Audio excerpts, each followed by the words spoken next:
Welcome everyone. I hope you all are good and you all are safe. Welcome back to my channel One's Thought. So our today's video is about vowels. अच्छा जी, अब vowels क्या होते हैं? I've discussed consonants in my previous video. आप जाके वो भी देख सकते हो ताकि आपको समझ आ जाए डिफरेंस भी और इनकी जो फंक्शंस हैं उसमें क्या डिफरेंस है वो भी। तो वाउल्स जो होते हैं they are produced with a relatively free flow of air. अगर आप देखो वाउल्स क्या हैं, 5 मेन वाउल्स हैं आपके A E I O U। तो अगर आप देखो उनका फ्लो तो वो कैसे प्रोड्यूस होते हैं? फ्री फ्लो से, कोई ऑब्स्ट्रक्शन नहीं आ रही। A E I O U, कोई रुकी है हवा, कुछ नहीं हुआ। आपके मुंह के जो क्या कह सकते हैं, आपके फेशियल एक्सप्रेशन भी चेंज नहीं हुआ, आपके लिप्स की मूवमेंट भी चेंज नहीं हुई। A E I O U, ओ में आपके लिप्स राउंड होते हैं but there is no obstruction of air in it, free flow है, तो वो होते हैं वाउल्स।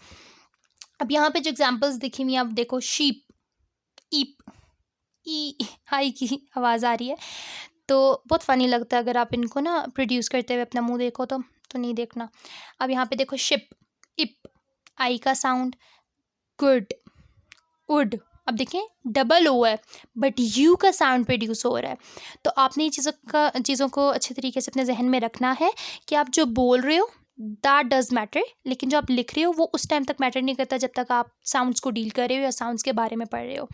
क्योंकि जब आप साउंड्स को डील करते हो या साउंड्स के बारे में स्टडी करते हो तब मैटर ये करता है कि आप क्या साउंड निकाल रहे हो, चाहे उसकी स्पेलिंग जो मर्जी हो। अब यहाँ पे देखें, किधर गया, कैट, एट। अब मैंने काट नहीं बोला, कैट बोला। तो इसमें देखें क्या सिंबल है उसका, ए और ई आपस में कनेक्ट करके एक साउंड बना रही हैं, तो इसका सिंबल ये यूज़ होता है फोनेटिक्स में। ठीक है, अब इसके बाद आप देख लें हमारे पास आ जाता है वाउल ट्रेपीजियम एंड वाउल क्वाड्रूडेंटल। अच्छा जी, अब वाउल ट्रेपीजियम्स की बात करने से पहले मैं आपको बता दूँ ट्रेपीजियम होता क्या है। ट्रेपीजियम जो होता है ना वो 4 साइडेड होता है, ठीक है, फ्लैट शेप होती है उसकी, 4 कॉर्नर्स होते हैं उसके और 4 स्ट्रेट लाइंस होती हैं। अब आपको ये नज़र आ रहा होगा, देखें ये ओए ओए ये तो पीछे चला गया, ये और ये, ठीक है। तो 4 साइडेड है, 4 कॉर्नर्स हैं और क्या है, फ्लैट शेप है इसकी और 4 लाइंस इस्तेमाल हो रही हैं इसमें। तो ये अच्छे तरीके से आपको नज़र आ गया होगा। अब यहाँ पे जो बीच में ब्रेक हो रही है ना लाइन, वो इसलिए हो रही है कि आपको समझ आ जाए कि वाउल की ट्रेपीजियम क्या होती है। लेकिन ट्रेपीजियम का अगर शेप देखो आप तो वो 4 साइडेड ही होता है और 4 लाइंस उसमें होती हैं और 4 कॉर्नर्स ही होते हैं। अच्छा जी, अब इसको फोनेटिक्स में किस लिए यूज़ किया जाता है और क्यों यूज़ किया जाता है? इसको फोनेटिक्स में यूज़ किया जाता है to represent the shape of the mouth की शेप को रिप्रेजेंट करने के लिए, और the position of the tongue, की पोजीशन क्या होती है टंग की जब आप साउंड्स प्रोड्यूस कर रहे होते हो, सॉरी, प्लेस ऑफ आर्टिकुलेशन के लिए। अच्छा जी, now it helps us to locate और identify which part of mouth और position of the tongue is involve in producing a sound. ये वही चीज़ है जो मैंने उर्दू में बोली थी, मैंने इंग्लिश में बोली है, ठीक है। इसके बाद अब इसमें वाउल की अगर आप बात करते हो तो वाउल ट्रेपीजियम क्या होता है? वाउल ट्रेपीजियम वो होता है कि आपके माउथ के या फिर आपके क्या कह सकते हो आप, अपने ओरल कैविटी के, माउथ के की बात हुई, कौन सा ऐसा पार्ट है जो इन्वॉल्व होता है साउंड प्रोड्यूस करने में, कौन सी साउंड प्रोड्यूस करने में, वाउल साउंड प्रोड्यूस करने में, तो उसको हम कहते हैं वाउल ट्रेपीजियम। अब ये इस तरीके से ट्रेपीजियम बनता है और इस तरीके से आपको ये इसकी सारी डिटेल्स पता चलती हैं। नाउ अब आपको इसको डील कैसे करना है और कैसे समझना है ये देख लीजिएगा। जब मैं कहूँगी front, it means the tip of the tongue. जब मैं बोलूँगी central, it means the middle of the tongue. When I say back, it means the back of the tongue, कि आपकी टंग कहाँ कहाँ मूव कर रही है बोलते हुए, ये उन चीज़ों को रिप्रेजेंट कर रहा है। नाउ क्लोज, अब आपको समझ आ जानी चाहिए कि आपका मुंह बंद होके प्रोड्यूस हो रहा है और इसमें एयर फ्लो की ऑब्स्ट्रक्शन तो नहीं है एज सच, बट इसमें क्योंकि मैं आपको बताया है पहले ही वाउल में ऑब्स्ट्रक्शन नहीं होती, फ्री फ्लो होता है। तो ये क्लोज है कि आपका माउथ की क्लोजिंग वगैरह पे है कि कैसे आपके साउंड प्रोड्यूस है। नाउ क्लोज मिड, अपने उसी से मतलब वाजे है अपने नाम से कि क्लोज मिड क्या है, मिड वाली पार्ट से कोई साउंड प्रोड्यूस हो रही है। ई, समझ आ रही है, ई।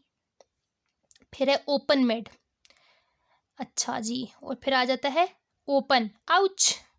अच्छा जी, तो अब आउच में आप देखो कि बहुत क्लियर आपका मुंह ओपन होके ये आवाज़ निकल रही है, तो ये ओपन पार्ट को डिस्कस कर रहा है ट्रेपीजियम। अब यहाँ पे उन्होंने डिफरेंट एग्जांपल्स दी हुई हैं, हम उसको भी देख लेते हैं।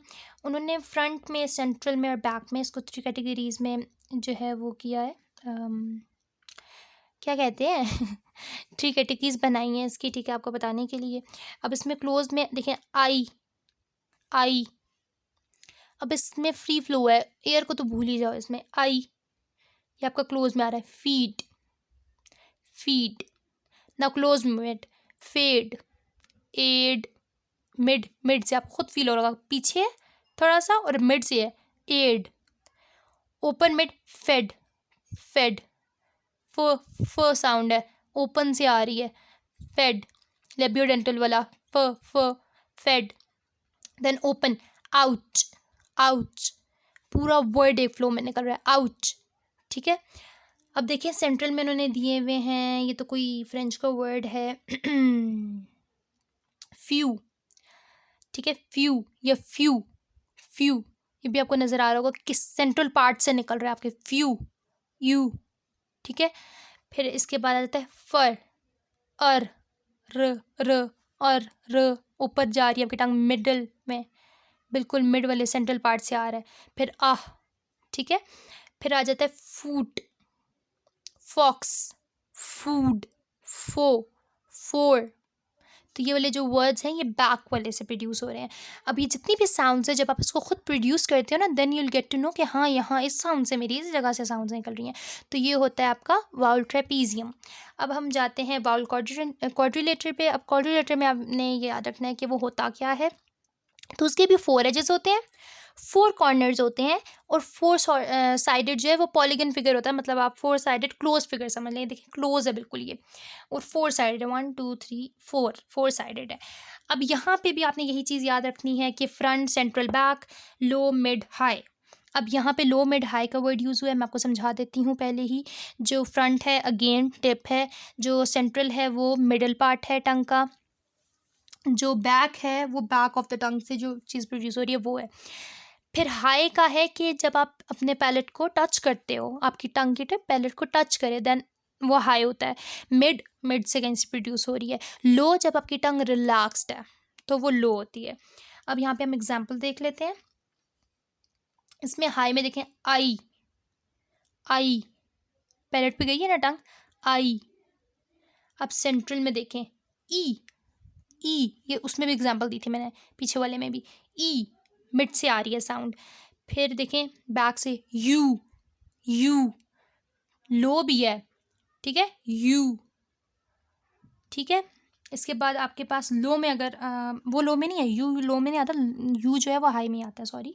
जो लो में है वो आता है ए, ए, आ, ए, आ, रिलैक्स्ड, टंग कोई मूवमेंट नहीं करी, ए, आ, ठीक है, नीचे वाली साइड पे है।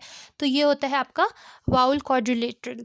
अच्छा जी, अब इसमें आप अगर दोनों चीज़ों को देखो और दोनों चीज़ों की आपस में कंपैरिजन करो, तो ऐसा जिनमें कोई कंपैरिजन नहीं है, ऐसा जिसमें इतनी चीज़ों का डिफरेंस भी नहीं आता।